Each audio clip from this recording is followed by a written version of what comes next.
mass incarceration, healthcare, food insecurity, over-policing, homelessness, and unethical consumption all have one common thread, which is that they disproportionately affect marginalized communities. Social class is the biggest thing that separates us, and in the United States, class distinction consists of the bourgeoisie and the proletariat, the bourgeoisie being those who own the means of production, therefore keeping all of the profits, exploiting the skills of the non-possessors. The targeting of injustices towards low-income Americans is not by accident. In fact, the ability to target these individuals based on class is possible because of the creation of different social classes themselves. Since those at the top, being the bourgeoisie, thrive when the working class, proletariat, are consistently producing for them, inherent exploitation, dehumanization, and overall oppression for the working class is essential. Now it's Amazon's working conditions. Hundreds of employees on 0-hours contracts are subjected to a regime described as horrendous and exhausting. They're monitored at all times, even toilet visits are regulated. Now for a quick history lesson. Feudalism was a dominant social system in medieval Europe in which the nobility, monarchs such as kings, queens, or emperors held lands from the crown in exchange for military service, while the peasants were obliged to live on their lord's land and give him homage, labor, and share of produce, notionally in exchange for military protection. Capitalism from the fundamentals of possessors and non-possessors, to the culturally standards pushing productivity as an incentive for more productivity. If you do not reflect capital, white, older, rich, straight, cisgender man, then the capitalist system is likely against you in one way or another. This has been the case for quite some time, and there has been constant movements in history where oppressed people fought against the normalcy.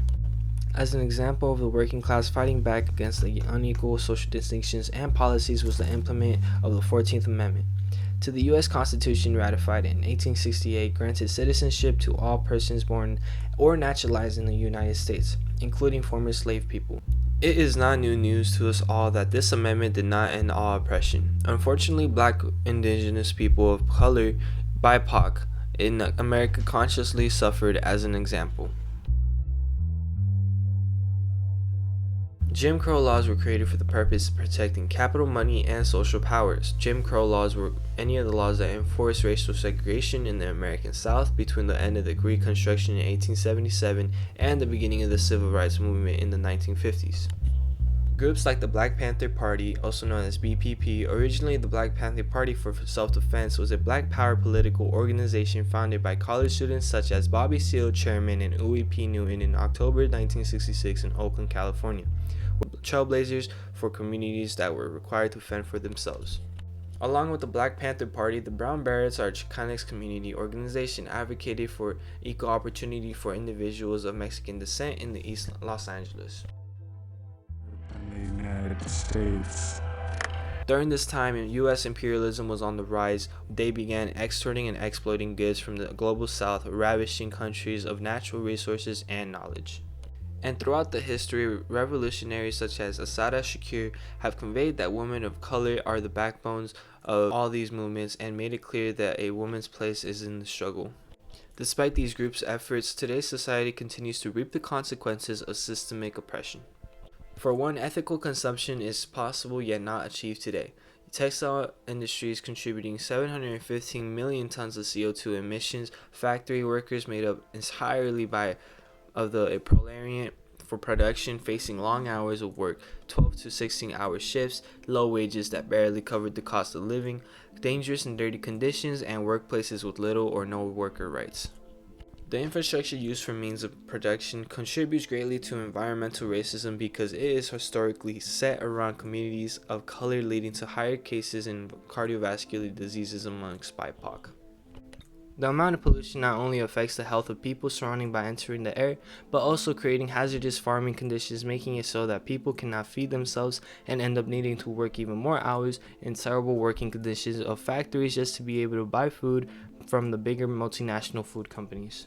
Heart disease is the number one cause of death in America and is constantly fed into BIPOC everywhere due to the lack of access to healthy foods. These systems continue to physically and mentally hurt working class people.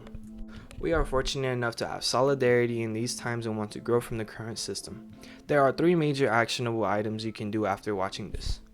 Across the nation, the Party of Socialism fights for the dismantle of unequitable class distinctions and has chapters across the nation that you can join to learn and take part of in organizing and mobilizing the masses to create positive change. Calling on local legislators to enact equitable policies is possible for you to do now. By visiting this site, you can find the contact information for your representatives and share your voice.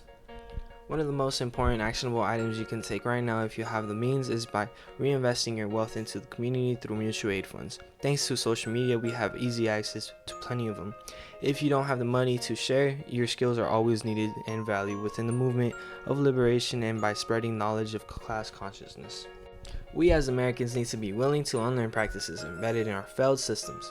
We must have the accessibility to do just that by our leaders enacting positive legislation approved by those representing the communities it's affecting that includes reinvestment socially and financially, so everyone has the means to grow and create change.